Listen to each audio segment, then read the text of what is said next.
In the multifamily space, there are coaches like Rod Cleve, Brad Sumrock, Jake and Gino, which has become Wheelbarrow Profits Academy. There are others like Hunter Thompson. All these coaches have their strengths and weaknesses. Multifamily syndication is not a get-rich-quick scheme. Don't wait to buy real estate. Buy real estate and wait. Vikram, how important is it that the market I invest in, my coaches should also be having expertise in those markets? That's a very interesting point. That's why the power of community. If you have a community where you have like hundreds and thousands of people already and you have people from different markets, so you can create a cluster of those people market wise and you can share your knowledge. So whenever you have opportunity, whenever you have the reward, there is a same level of risk involved. If the deal goes right, then even a 1 or 2 deals can make your life. There are coaches who have just experienced one part of the cycle. They don't know that what happens next, and you cannot keep changing your mentors all the time. Ultimately, your coach or a mentor should be your role model. Unless they are able to inspire you, you are not going to work with them. So they should be able to inspire you, motivate you, handhold you, understand you, but they should be interested in your growth. The next step should be that you have to find out that what is their methodology? Do they have any proven framework to manage the whole business? Let's make this actionable.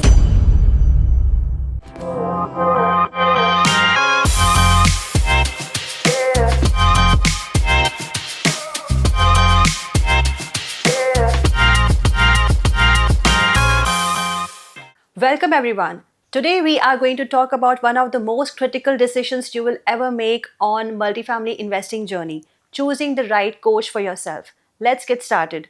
Vikram, you have long experience working with real estate syndicators and coaches in the US. What framework do you suggest for the people who are just getting to start into the multifamily investing journey and they are looking for the right mentor or a coach for themselves? Sure. Basically, before you get into multifamily syndication or start looking for a mentor, you have to decide that what actually you want to do when it comes to multifamily. So there are two ways. Whether you want to become a multifamily syndicator or you just want to invest in multifamily as a passive investor. And the third way is that you want to be an investor but want to manage the properties actively, right? So these are different elements because depending on that you can choose your mentor. So let's say if you are going for a full-fledged business, multifamily syndication, then you have to choose a mentor like that. But if you just want to become a passive investor and you want to learn that how to invest in multifamily as a limited partner, then you have to look for the mentor who has expertise in that, or you have to find out that what courses or what programs are right for you. So this is the first step, in fact, that you have to decide that whether you want to start a full-fledged business or just want to become a passive investor. To start with, Vikram, what should be the first step when I, as an investor, I'm looking for the coach? What should be the first step now for me to start with? Yes, it's very critical to find the right coach because your success depends on that, right? Because in real estate, mistakes are very expensive and you cannot afford to make mistakes all the time. So that is why you require a right coach or a mentor, right? And now, if you want to find the right mentor, you have to find out that who has the right kind of experience and the expertise so that they can help you avoid mistakes. So I would say that whenever you look for a mentor, just figure out that what kind of experience that they have and whether they have managed the properties, whether they have experienced the full cycle of the multifamily deal or not, right? Right from buying the property till the exit, right? Because unless your coach has that experience, he's not going to provide that kind of insight to you. The other thing which is very important is number of years of experience. Why that is critical? Because there are cycles in real estate, market cycles, and these market cycles are for that goes for 5-7 years. So that's a cycle. There are coaches who have just experienced one part of the cycle. They don't know that what happens next, and they become coach. And if you make them your coach, then actually they don't have the holistic experience of the whole market cycle, right? So that is why I say that unless your mentor has more than 7 to 10 years of real experience in real estate sector in the multifamily industry, you know, not in fix and flip or wholesaling or single family. If you want to become a multifamily syndicator, then your coach should have at least 7 to 10 years of experience in multifamily industry. Why I'm saying that? Because it is very easy to become a coach these days. Sometimes people just buy one or two properties. They just say that we have become like property owners. We have 100 doors, 200 doors, 300 doors maybe, and they become coach. But when the market goes tough, they actually disappear. And it has happened, right? And then you are in a soup, right? So that is why it is too critical to check that your mentor has the right kind of experience. Let's talk specifically about syndication because many people are aspiring towards syndication and getting into the investing in that space. What are the real pros? Yes, so multifamily industry is actually very lucrative. That's why so many people want to become multifamily entrepreneurs. One is that the power of leverage. You buy a property, let's say, you want to buy a $5 million property. You don't have to invest 5 million from your pocket. There are financial institutions who are going to lend you money, 80 to 90%. There are private lenders who are again going to fill that 10 or 20%. And then you have limited partners. That means you can ask others, your family and friends, and you can get other investors and raise capital from others. So basically, you are using other people's money, and your stake might be less than 1%. So that's the power of leverage. If the deal goes right, then even a one or two deals can make your life, right? And you have that kind of opportunity in the multifamily space. But when we talk about that kind of leverage, you should have enough expertise and experience to manage that kind of money, right? Because ultimately, the financial institutions are giving you money, everyone is giving you money, private lenders, limited partners, and you are the manager of that money. Okay, you are the trustee. You have to make sure that everything is going in the right direction, they are getting their returns, because financial institutions want their returns, limited partners also expect their returns. But if you are not able to generate those kind of returns, then you are going to experience something difficult, and which happens, right? So that's a pro, that you have to, you can have that power of leverage, but at the same time, with that kind of leverage, you have that kind of responsibility and that kind of risk. Yeah. So you have to just factor in this element, the power of leverage. That's the pro, and there is a con involved. So whenever you have opportunity, whenever you have the reward, there is a same level of risk involved. So you have to be very cognizant of this fact that yes, if you have this magnitude of opportunity, the risk is also the same. Yeah. Yeah. So these were the pros, and many people avoid talking about cons. And you also specified certain cons right now. What can be those risks and cons that many investors should be, considering before making any investments? Yes, so there are many other pros. Just not the power of leverage. There are other things. For example, scalability. You can buy multifamily properties very easily because ultimately you have a tangible asset in the back, and financial institutions are more than happy to lend you because they have the tangible asset. They have the property as a collateral, so you get the financial institution support quite easily, and this is the pro. And then you don't have to manage the property actively. You can hire property management companies, right? And then there are several other pros. For example, you can do force appreciation on your property. You can do renovations. You can just upgrade your library or gym or park or children's area, or you can renovate the washing area, or you can bring in more dryers, and basically add on more facilities in the project, and that way you can increase the value of that property. So that is in your control, that you can enhance the value of the property by forcing these value adds. So that is also the pro. The other side is that what are the cons, right?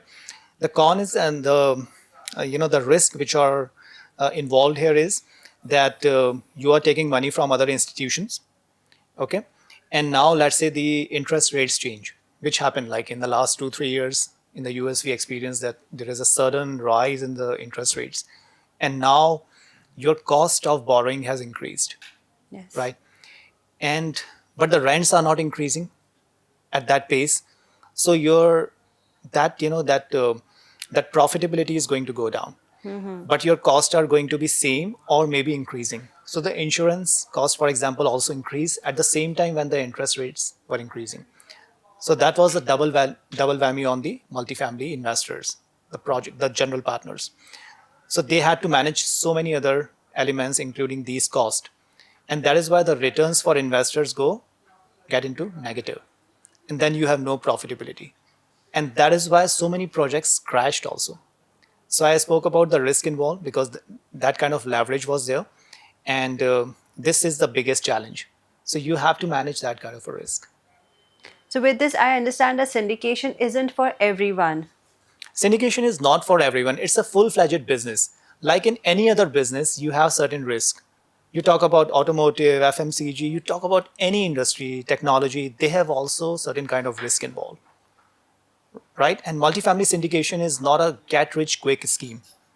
Like you cannot expect that you become a multimillionaire, or sometimes I see that um, some companies say that in 2 3 years they became like $200 million asset under management, and they say that we have that much of valuation, which is not true, because 99% is actually borrowed from other financial institutions and from other people, limited partners, etc. So uh, you know it's a business, and you have to manage certain risk. But if you manage this risk, then you have way to go.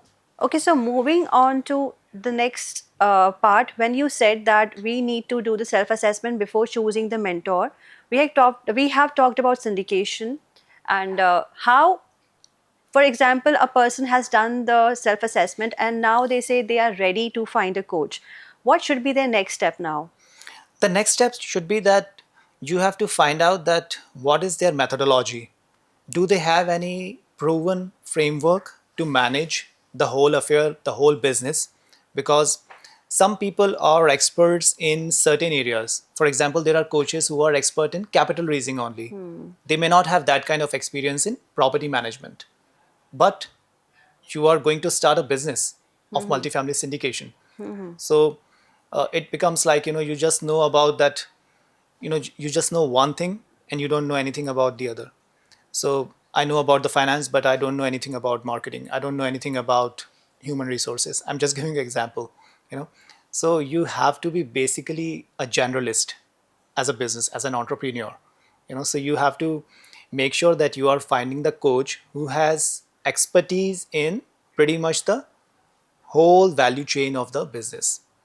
That means acquiring the property, identifying the property, analyzing the deals, then managing the property, then financing the property, then exiting. So there are all these steps involved, and your mentor should be experienced in that. Otherwise you have to work with multiple mentors, which sometimes become difficult and impractical. So, what's the most important criterion when someone is evaluating the multi-family coach for themselves? Yeah, so we spoke about experience, we spoke about expertise, then comes the support. That are they supportive enough, and what kind of results they have produced for their past students. So check out their student experience. Maybe if you can get to speak to some of these students one on one, not just testimonials, because testimonials can be of course positive all the time, but you have to actually speak with the students who are in the community in some way. So you can find out some students from their Facebook groups, or you can maybe check in their social media accounts and find out that yes, these are the students, and maybe check with them that what is their experience and whether the kind of support they got was sufficient enough or not. Because this is very serious. Once you are in this business, and you cannot keep changing your mentors all the time. For example, in the multifamily space, there are coaches like Rod Cleve, Brad Sumrock, Jake and Gino, which has become Wheelbarrow Profits Academy. uh, there are others like Hunter Thompson. So all these coaches have their strengths and weaknesses, and certain areas which they are expert into, and some areas they are not. So you have to actually weigh that, yes, this is the right coach for me. Yeah.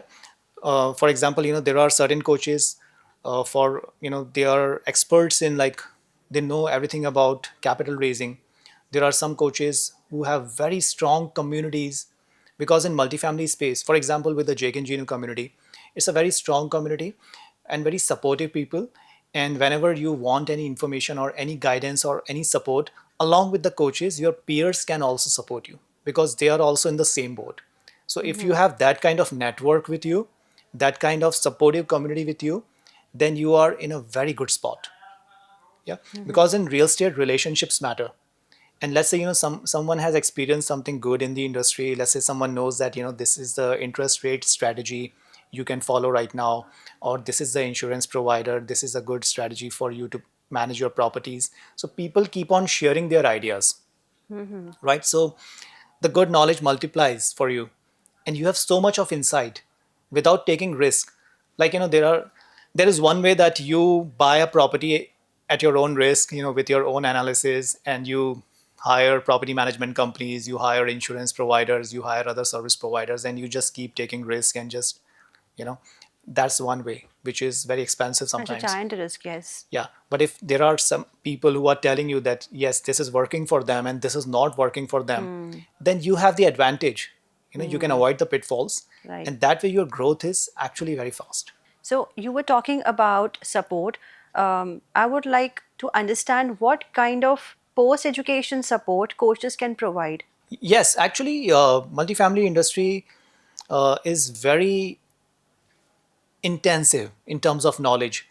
Things keep on changing, the economic environment changes, the business policies change. Sometimes there are regulatory changes, sometimes the and it's also a very local business, like it's a very location specific business. Sometimes what happens in the economy may not affect the local economy, and vice versa. So you have to keep learning all the time. So that is why it is very important to keep enhancing your learning curve. And it's not just about a 3 months course or 1 year support or something. You have to have a consistent support. So if there is a coach who is providing you consistent lifelong support, you know and there is a channel for that, there is a defined methodology for that, that yes, you have this community or a platform where you can be involved, and we are going to handhold you, then it's an advantage for you. But if you just go for a transactional education, like a 3 months course, and just get out of it and start your business, then you have no support from your coach. I think I wouldn't prefer that. That's completely transactional. Yes. Vikram, how important is it that the place where I invest in, the market I invest in, my coaches should also be having expertise in those markets? That's a very interesting point. It may not be possible that the coaches have experience in the same market, but I would say that, let's say, some markets have the same kind of elements, same kind of demographics. So if they know that, for example, the Sun Belt area is more lucrative, and this is how the demographics work in these areas, and there might be others. That's why the power of community. So if you have a community where you have like hundreds and thousands of people already, and you have people from different markets, so you can create a cluster of those people, market wise, and you can share your knowledge for that particular market.